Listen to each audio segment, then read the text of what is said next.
بسم اللہ الرحمن الرحیم۔ علی وائس کے معزز ساتھیوں، السلام علیکم ورحمۃ اللہ وبرکاتہ۔ نبی کریم صلی اللہ علیہ وآلہ وسلم کی بعثت سے پہلے شیاطین نے ایک دندہ بنا رکھا تھا۔ انسانوں میں کچھ لوگ کاہن بنے ہوئے تھے۔ یہ لوگ آنے والے واقعات کی خبریں بتایا کرتے تھے، اور یہ خبریں شیاطین ان کے پاس آسمان سے لاتے تھے۔ وہاں جو زمین میں پیش آنے والے حوادث کا فرشتوں میں تذکرہ ہوتا تھا، اسے سن لیتے تھے، پھر کاہنوں کے کان میں آ کر کہہ دیتے تھے۔ کاہن اس بات کو لوگوں میں پھیلا دیتے تھے۔ یہ بات چونکہ اوپر سنی ہوتی تھی، اس لیے ثابت صحیح ہو جاتی تھی۔ سننے والے ان کاہنوں کے معتقد ہو جاتے تھے اور کہتے تھے کہ دیکھو، ان کا علم صحیح ہے، اور یہ آنے والے واقعات کا خبر دیتے ہیں۔ اس طرح شیاطین نے اور ان کاہنوں نے مل کر انسانوں کو بہکانے کا سلسلہ جاری رکھا۔ جب رسول اللہ صلی اللہ علیہ وسلم کی بعثت ہوئی تو شیاطین کو اوپر پہنچنے سے روک دیا گیا۔ اب اگر کوئی خبریں سننے کے لیے اوپر پہنچتا تو اس پر انگارے پھینک دیے جانے لگے۔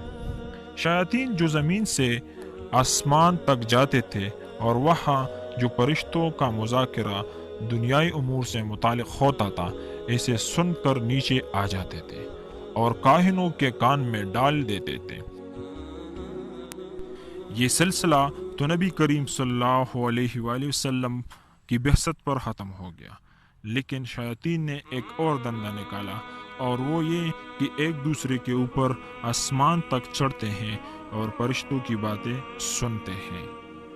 جیسے ہی وہاں پہنچتے ہیں، ان پر انگارہ پھینک دیا جاتا ہے۔ اس انگارہ کے لگنے سے سب سے پہلے اوپر والا شیطان جل جاتا ہے یا دیوانہ ہو جاتا ہے، اور اگر اس نے انگارہ لگنے سے پہلے کوئی بات سن کر اپنے نیچے والے کے کان میں ڈال دی، اور اس نے نیچے والے کے کان میں ڈال دی، اور ہوتے ہوتے کاہن تک پہنچ گئی، تو کاہن اس میں اپنی طرف سے 100 جھوٹ ملا کر لوگوں میں خبریں پھیلا دیتے ہیں۔ اسی طرح حضرت عائشہ رضی اللہ تعالیٰ عنہ سے روایت ہے کہ رسول اللہ صلی اللہ علیہ وسلم نے فرمایا کہ فرشتے بادلوں میں اترتے ہیں، وہ آپس میں ان فیصلوں کا تذکرہ کرتے ہیں جو عالم بالا میں ہو چکے ہوتے ہیں۔